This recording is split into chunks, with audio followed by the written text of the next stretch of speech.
Hey students, today we are about to read page number 12.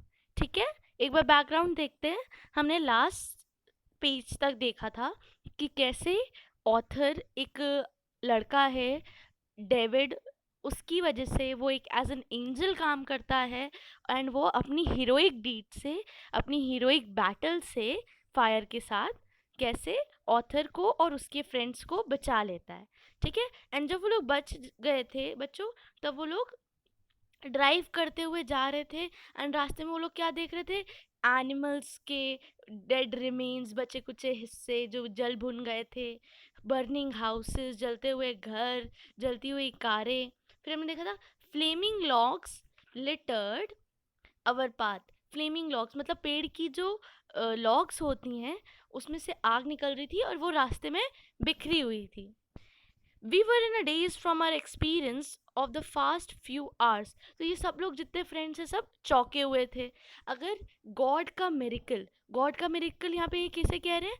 इनका बच जाना, ये कह रहे हैं भगवान का चमत्कार है. अगर भगवान का वो चमत्कार ना हुआ होता, अगर डेविड ने उन्हें उस तरीके से बचाया ना होता, तो इन लोगों ने मर जाना था. At almost dawn when I returned to the remains of my house. बच्चों dawn क्या होता है? बिल्कुल सुबह का पार्ट है ना. जो अर्ली मॉर्निंग होती है उसको हम dawn कहते हैं. तो अर्ली मॉर्निंग जब ये ऑथर अपने घर पे पहुंचा, इसने देखा इसका घर क्या हो गया था? एशेज में बदल चुका था. I cringed when I saw what had happened. ये क्या हुआ? क्रिंग्ड हो गया. क्रिंग्ड क्या होता है बच्चों? एन एक्सप्रेशन इन इनवर्ड शिवर. अब अंदर से कांप नहीं जाते हो जब आपको डर लगता है या बुरा लगता है बहुत ज़्यादा? तो वो उसके साथ हो गया था. कैलिफोर्निया की सबसे बुरी, मतलब सबसे बुरी आग में से मानी जाने वाली एक आग की घटना ये थी. एंड इसमें ऑथर की 30 साल की सारी मेमोरीज चली गई थी. बच्चों, जब कोई घर जल जाएगा तो इतने सालों से आप वहाँ रह रहे हो, वहाँ पे आपकी फोटोग्राफ्स होंगी, राइट? और क्या होता है बच्चों? और वी हैव फोटोग्राफ्स तो है ही हैं, साथ में किसी के गिफ्ट्स होते हैं. ऑथर का डेली जर्नल था, एक टाइप्स में डायरी आप मान सकते हो. उसमें आप डेली इवेंट्स वगैरह लिखते हो जर्नल में, जो पिछले 15 सालों से मेंटेन कर रहा था. वो सब जल गया. फिर उसने देखा कि क्या वो केवल अकेला नहीं है, ऐसे 600 घर और भी थे जो रबल में रिड्यूस हो चुके थे, जो एशेस बन चुके थे. As smoke clouded my vision, ironically I could view life better. जैसे जैसे उसके थॉट प्रोसेस में स्मोक आ गई. स्मोक यहाँ से उसका मतलब है कि क्योंकि वहाँ पे आग लगी थी, तो वो जैसे उसने उसके सोचने में वो स्मोक सोचने लगा, तो क्या हुआ? उसे लाइफ की और ज़्यादा अच्छी समझ आई. उसे पता चला कि अपने मटेरियल पोजीशन तो वो खो चुका था. लाइक आप घर पे रहते हो, फिर आपके मटेरियल पोजीशन क्या हो गए? आपका बेड, आपकी मनी, है ना, वो सब तो वो खो चुका था. बट उससे इम्पॉर्टेंट क्या था जो उसने सच में खोया था? वो थी माई presence, keep sex and memories. क्योंकि ये सारी चीज़ें वापस नहीं आ सकती. आपके कपड़े हैं, फर्नीचर हैं, बुक्स हैं, एक सेंस में आप उसे दोबारा खरीद सकते हो, है ना.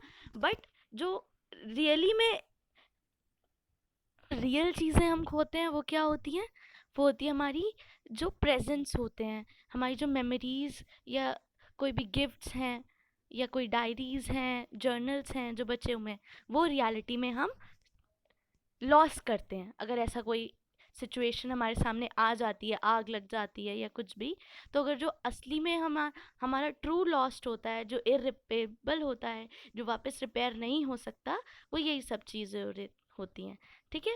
Only memories stayed back with me. उसके साथ केवल क्या बचा रहा बच्चों? केवल memories. As I sat alone mulling over the events of past 24 hours. तो वो ऑथर जब बैठता है, सोचता है पिछले बीते हुए 24 घंटों के बारे में, तब उसे 17th सेंचुरी का एक कोट याद आता है. एक लाइन, मतलब जो लिखी है एक जापानीज पोएट मासा हाइड ने. क्या लिखी है? My house burn down, I can now see better the rising moon. मतलब मेरा घर जल गया है, अब मैं जो मून है उसको बेटर तरीके से देख सकता हूँ. तो ये एक लाइन है, एक कोटेशन है जो जापानीज पोएट ने लिखी है. एंड आयरनिकली क्या होता है बच्चों? जो एक टाइप्स में आप समझ सकते हो, एक पोएटिक डिवाइस है बच्चों. आपको इसके बारे में डिटेल में मैं और बताऊंगी. तो क्या हुआ, वो जो आयरनिकली क्या हुआ, उसने वो कोटेशंस अपनी मैन्युस्क्रिप्ट में लिखी थी जो वो सेव कर पाया। उस टाइम पे उसने उसे शक्ति दी to recover from the traumatic experience. Traumatic experience किसे बोल रहे हैं, ये पूरा जो एक्सपीरियंस है पास्ट 24 आवर्स का, आग में जलने का, फिर उससे बच पाने का, दैट इज नोन एज, उसको वो यहाँ पे ट्रॉमेटिक एक्सपीरियंस बोल रहा है, ठीक है।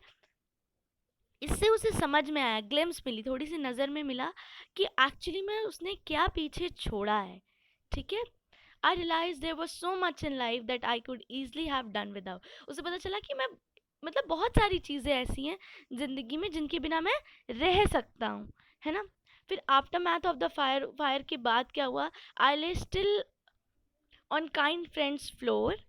एक इसका बहुत अच्छा दोस्त है, काइंड है काफ़ी, उसने इसको अपने घर पे पनाह दी। फिर वहाँ पे उसके पास, क्योंकि ये ऑथर है, राइटर है, लिखता है, तो टचिंग लेटर्स आ रहे हैं बिल्कुल अनजान लोगों के, बुक्स आ रही हैं, एंड लोन्स के भी ऑफर आ रहे हैं ऐसे ऐसे लोगों से जिनसे ये कभी नहीं मिला।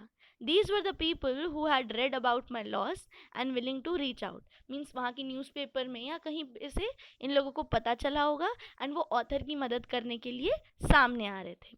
कल हम इसका लास्ट पार्ट पढ़ेंगे बच्चों, एंड फिर वर्ड मीनिंग्स डिस्कस करेंगे।